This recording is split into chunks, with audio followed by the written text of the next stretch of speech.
Halo para siswa semuanya, selamat ketemu kembali untuk pelajaran matematika kali ini.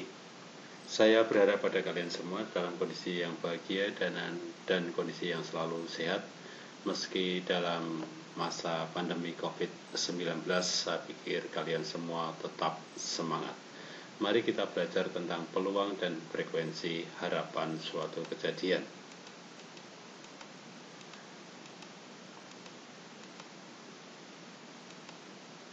Fokus pembicaraan pada video ini ada 8 hal. Ini. Silakan Anda simak baik-baik, ada 8 hal terhadap hal ini. Terakhir nanti adalah kejadian bersyarat. Catatan awalnya adalah dalam pembahasan ini akan sering menggunakan kata-kata uang atau koin, dadu, dan kartu semata-mata untuk memudahkan atau menjelaskan kepada kalian tentang konsep dasar dari peluang agar lebih mudah dipahami dan melatih kalian untuk berpikir dengan baik tentang peluang suatu kejadian. Peluang suatu kejadian atau peristiwa, semua hasil yang mungkin dari suatu percobaan dinamakan ruang sampel dan dalam teori himpunan dinotasikan dengan huruf S atau himpunan semesta. Titik sampel adalah anggota dari himpunan semesta. Kejadian adalah himpunan bagian dari himpunan semesta. Perhatikan hal berikut ini. Pada percobaan pelemparan dua uang logam, di mana dalam satu uang logam mempunyai dua kondisi, yaitu kondisi A untuk sisi angka dan G untuk sisi gambar. Tentu saja nanti kalian akan melihat ilustrasinya seperti yang ini. Oke. Himpunan semestanya ada 4, yaitu seperti ini, AA, AG, dan GA, dan GG. Maka titik sampelnya pun juga ada 4. Sehingga kita bisa mengatakan bahwa NS sama dengan 4, dan munculnya keduanya gambar merupakan bentuk kejadian karena bagian dari S, yaitu GG. GG ini kan merupakan bagian dari himpunan semesta. Maka untuk S ini semestanya yaitu K sama dengan GG. Jadi NK-nya sama dengan 1. Bagaimana dengan pelemparan 3 uang logam? 3 uang logam, Anda perhatikan baik-baik ilustrasinya seperti ini. Ya, ini adalah tentang titik-titik sampelnya. Jadi semestanya nanti ada 8. Oke, ini adalah uang logam yang pertama. Ini yang kedua. Kemudian yang ada di sini, ini adalah dinamakan sebagai titik-titik sampel.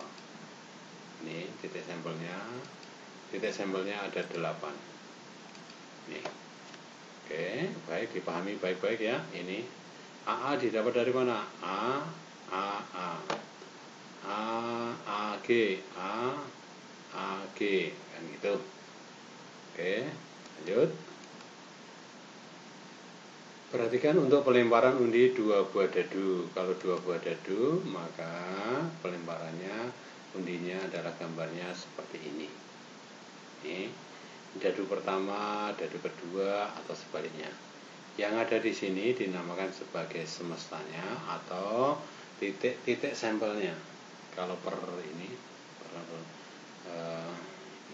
adalah titik-titik sampelnya.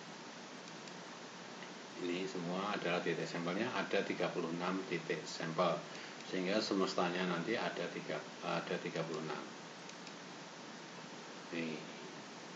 Pengertian peluang suatu kejadian itu bisa kita lihat berikutnya seperti ini. Pengertian peluang suatu kejadian. Peluang atau nilai kemungkinan adalah perbandingan antara kejadian yang diharapkan muncul dengan banyaknya kejadian yang mungkin muncul. Ini ada kata yang mungkin muncul. Bila banyak kejadian yang diharapkan muncul dinotasikan dengan NA dan banyak kejadian yang mungkin muncul adalah NS, nih, maka peluang kejadian A ditulis peluang A sama dengan NA dibagi NS. Contoh yang pertama, peluang munculnya muka dadu nomor 3 dari pelemparan sebuah dadu satu kali adalah, melemparnya kan hanya sekali ya, ini lihat, maka angka 3-nya hanya muncul, ini hanya ada 1, maka NS-nya 6. Ini 6 itu apa saja, yaitu 1, 2, 3, 4, 5, dan 6. Maka kita dapatkan bahwa peluang ini 3 sama dengan 1/6. Kisaran atau nilai peluang. Jika kejadian A dalam ruang sampel S selalu terjadi, maka NA sama dengan NS, sehingga peluang kejadian A adalah, tentu saja di sini adalah 1 karena semua sisinya sama. Katakanlah dalam dadu itu semua sisinya angka 4 katakanlah. Maka peluang munculnya angka 4 ya 1. Kamu lempar beberapa kali ya tetap muncul angka 1. Dalam pelemparan sebuah dadu, berapakah peluang munculnya angka-angka di bawah 10? Oke, kita lihat ini di bawah 10 ya. Bahwa yang di bawah 10 itu adalah semua di bawah 10 ini, 1, 2, 3, 4, 5, 6 itu kan di bawah 10. Sehingga NA-nya itu sama dengan 6, maka peluangnya adalah 1. 1 ini dinamakan sebagai kepastian. Jika peluangnya 1, maka disebut kepastian. Contoh 3, dalam pelemparan sebuah dadu, berapakah peluang munculnya angka di bawah 10? Di bawah 0. Kalau di bawah 0, maka tentu saja di sini adalah S-nya tetap 6. Kemudian A-nya munculnya angka di bawah 0, ya, di bawah 0 itu adalah himpunan kosong. Maka peluang munculnya A di bawah 0 tadi adalah himpunan kosong dibagi S, maka hasilnya adalah 0 atau kemustahilan. Kepastian dan kemustahilan, dari gambaran di atas terlihat bahwa jika peluangnya A itu sama dengan 1 disebut sebagai kepastian, jika peluangnya A sama dengan 0 disebut sebagai kemustahilan. Jadi nilai peluang A adalah pada kisaran jadi nilai peluang ada pada kisaran 0 sampai 1. Berarti peluang itu nilainya adalah pecahan, yaitu terletak antara kemustahilan dan kepastian. Oke. Ini dikatakan mustahil apabila peluangnya 0, dikatakan kepastian apabila peluangnya 1. Frekuensi harapan suatu kejadian. Frekuensi harapan suatu kejadian didefinisikan sebagai hasil kali banyaknya percobaan N dengan peluang kejadian. Ya, jelas ya? Frekuensi harapan dirumuskan sebagai FA sama dengan N kalikan peluang A. Contoh sederhana ini sangat sederhana sekali. Pada percobaan melempar sebuah uang logam sebanyak 100 kali, frekuensi harapan munculnya muka angka, bukan gambar ya, angka adalah ini, N-nya adalah 100 kali, NA-nya 1, maka NS-nya 2. Yang itu NS-nya kan 2 tuh, angka dan gambar kan. Maka kita dapatkan peluang A sama dengan setengah, kemudian frekuensi harapan munculnya A tentu saja adalah 50, didapat dari 100 kalikan setengah. Contoh yang keempat, sebuah dadu yang mempunyai permukaan angka 1 sampai 6 dilempar undi sebanyak 60 kali. Berapa frekuensi harapan munculnya angka ganjil? Ingat-ingat ya, ini angka ganjil. Kalian perhatikan baik-baik bahwa angka ganjilnya ada angka 1, angka 3, angka 5. Nih. Ya, berarti Yang ganjil sendiri ada 3, sedang NS-nya ada 6. Maka peluang ganjilnya tentu saja adalah setengah, sehingga frekuensi harapannya adalah setengah dikalikan dengan 60. Hasilnya sama dengan 30 kali. Dengan memperhatikan contoh di atas, coba kalian perhatikan ini baik-baik. Coba Anda kerjakan di rumah dengan baik. Ya, dua-duanya bilangan ganjil. Ini dua-duanya bilangan ganjil. Nah, ya ini. Dua-duanya bilangan genap ya. Pilih aja yang genap, ini genap, misalnya ini genap, sana juga genap, misalkan gitu. Itu berapakah frekuensi harapannya? Coba Anda baca sekali lagi dari A sampai F ini. Oke, silahkan, saya yakin Anda bisa mengerjakan dengan baik itu. Sekarang peluang komplement. Peluang komplement suatu kejadian. Ini peluang komplement suatu kejadian. Peluang komplement kejadian B dinotasikan P, B, C adalah peluang tidak terjadinya kejadian B. P, B, C sama dengan 1 dikurangi dengan PB. Peluang B komplement sama dengan 1 dikurangi PB. Atau bahwa PB atau peluang B komplement ditambah peluang B sendiri harusnya adalah sama dengan 1. Peluang B komplement ditambah peluang B sama dengan 1. Contoh yang kelima. Dalam sebuah kotak terdapat bola yang diberi nomor 1 sampai 15. Jika diambil sebuah bola, berapakah peluang munculnya? Nomor prima. B, nomor bukan prima. Tentu saja jawabannya adalah yang prima dulu. Ya. Ini prima dari nomor 1 sampai 15 itu ada berapa? Kemudian diingat-ingat itu, selanjutnya Anda cari semestanya, pelan-pelan cari semestanya. Semestanya itu ada 15 ya. Ini 15. Kemudian yang prima, ya, ini yang prima ada 6. Ya, mati baik-baik, ada 6. Sehingga kita bisa mengatakan bahwa peluang primanya ada 6/15. Bukan nomor prima, berarti A komplement. Nah, ini. Maka sama dengan peluang A komplement ya tentu saja adalah 1 dikurangi peluang A-nya tadi. Peluang A-nya tadi berapa? Ingat-ingat? Ya, 6/15. Sehingga 1 dikurangi 6/15 sama dengan 9/5. Berikutnya adalah peluang gabungan. Peluang gabungan 2 kejadian. Untuk setiap kejadian A dan B berlaku peluang A atau B sama dengan peluang A ditambah dengan peluang B dikurangi peluang A dan B. Kita lihat cara membacanya. Peluang A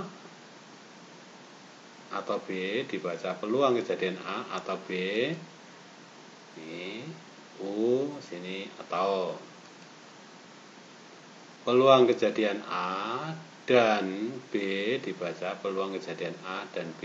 Ini N atau irisan ya, ini gitu, ingat-ingat ini ya, gambar ini diingat-ingat supaya Anda bisa membedakan nantinya.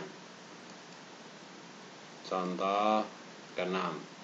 Dalam melambungkan sebuah dadu, jika A adalah kejadian munculnya bilangan ganjil dan B adalah kejadian munculnya bilangan prima, tentukan peluang kejadian munculnya bilangan ganjil atau prima. Biasa Anda cari langkah pertama, cari NS, kemudian A bilangan ganjil 135, jadi peluang A nya sendiri adalah 3/6. Selanjutnya bilangan primanya ada 2, 3, dan 5. sehingga peluang A nya sendiri ada 3/6. Peluang B maksudnya, ini adalah B harusnya ya, ini harusnya B, sehingga peluang kejadian A dan B sama dengan A dan B ini sama dengan 35 itu ini ya, merupakan irisan antara ganjil dan prima. Jadi peluang kejadian A dan B sama dengan 2/6. Peluang A ya, peluang kejadian A atau B sama dengan 3/6 ditambah 3/6 dikurangi 2/6 sama dengan tentu saja adalah 4/6 atau 2/3. Peluang kejadian saling lepas yaitu suatu kejadian yang tidak mempunyai irisan atau anggota sekutu. Untuk setiap kejadian A dan B berlaku persamaan seperti ini. Peluang kejadian A atau B sama dengan peluang A ditambah peluang B dikurangi peluang kejadian A dan B. Karena keduanya tidak bersekutu, artinya tidak ada irisan, irisannya 0, maka peluang kejadian saling lepasnya adalah peluang kejadian A atau B sama dengan peluang A ditambah peluang B. Contoh, ini contoh yang ke-7, silakan disimak, dibaca sendiri. Oke, saya lanjutkan dengan jawabannya. Perhatikan apakah kejadian A dan B saling lepas. Berapakah peluang untuk A atau B? Kita lihat jawabannya. Perhatikan banyaknya semesta adalah seperti ini. Oke. Kejadian terambilnya bola bernomor genap. Yang genap itu ada 2, 4, 6, 8, 10, maka ini ada 5 bilangan, 5/10. Kejadian bola bernomor bilangan prima ganjil. Prima ganjil, Anda perhatikan prima ganjilnya. Oke. Prima ganjil 3, 5, 7, ada 3 bilangan, maka 3/10. Terlihat bahwa A dan B tidak mempunyai irisan. Tidak ada, ini bilangnya sama. Iya. Karena A dan B adalah himpunan kosong, maka A dan B adalah kejadian saling lepas. Besarnya peluang A atau B bisa kita hitung dengan persamaan yang ada ini. Hasilnya adalah 4/5. 5/10 dari sini, 3/10 dari sini. Kemudian peluang kejadian saling bebas. Ini. Kejadian saling bebas adalah dua kejadian yang tidak saling berkaitan sehingga terjadi atau tidaknya kejadian pertama tidak berpengaruh terhadap kejadian kedua. Itu namanya kejadian saling bebas. Hal yang paling sederhana adalah pelemparan undi sebuah dadu dan sebuah mata uang logam secara bersama. Kejadian munculnya angka 3 pada dadu tidak terkait dengan munculnya angka atau gambar pada uang logam. Kejadian ini dinotasikan dengan peluang kejadian A dan B. Peluang kejadian A dan B adalah peluang kejadian A dan B sama dengan peluang A dikalikan peluang B. Amati baik-baik perbedaan peluang A dan B dengan peluang kejadian A atau B. Kalau perlu diputar ulang video ini. Contoh 7. Sebuah kotak berisi 15 bola diberi nomor 1 hingga 15. 2 bola diambil dari kotak secara bergantian dengan pengembalian. Tentukanlah peluang terambilnya bola-bola bernomor bilangan kelipatan 5 dan nomor 8. Kita lihat NS-nya. A sama dengan kelipatan 5, 5, 10, 15. Ada 3/15, kemudian berikutnya B, bola bernomor 8, sehingga P, peluang B itu sama dengan 1/15. Sehingga peluang kejadian A dan B sama dengan peluang A dikalikan peluang B. Kalian tinggal kalikan aja ini, kalikan 3 per 15 kali 1 per 15 sama dengan 3 per 225. Kejadian bersyarat adalah suatu kejadian yang muncul tergantung dari kejadian lain. Hal ini dinotasikan dengan persamaan seperti ini. Ya, A garis miring B ini dibaca kejadian A setelah B. Besarnya peluang A setelah B adalah peluang A kejadian A dan B dibagi peluang B. Contoh, 2 buah dadu merah dan kuning dilempar undi sekali. Berapakah peluang munculnya jumlah lebih dari 8 dengan syarat dadu merah angka 5? Kita buat tabel dulu. Nah, kalau kita buat tabel seperti ini pasti kalian bisa. Ini dadu yang merah, ini dadu yang kuning, ini dadu yang pertama, ini dadu yang kedua. Di atas 8, ya, di atas 8 itu 9, 10, 11, 12. Maka jumlahnya yang lebih dari 8 itu ini, yang saya blok gelap ini. Oke. Sekarang yang di depan angka 5, merah, berarti ini. Ada di sini 54, 55, 56, ya. Nih. Ada 3. Perhatikan bahwa ruang sampelnya ada 36. Kejadian munculnya jumlah lebih dari 8 ada 10 tadi kan. Ada 10 ya, yang saya blok hitam-hitam tadi. Kalian bisa hitung ulang. Kejadian munculnya merah angka 5. Yang saling lingkari tadi ada 3 kan. Berarti 3 per 36. Sehingga kita bisa mengatakan peluang kejadian A setelah kejadian B sama dengan ini. Ya, dihitung, tinggal hitung aja. Itu kesimpulannya bahwa peluang kejadian A setelah kejadian B sama dengan 3 per 10. Oke, amati baik-baik cara mengalihkan dan cara memahaminya. Pada video berikutnya kami akan berikan contoh-contoh soal yang hubungannya dengan peluang suatu kejadian. Akhirnya kita akan mengakhiri video kali ini. Tetap semangat. Ketemu di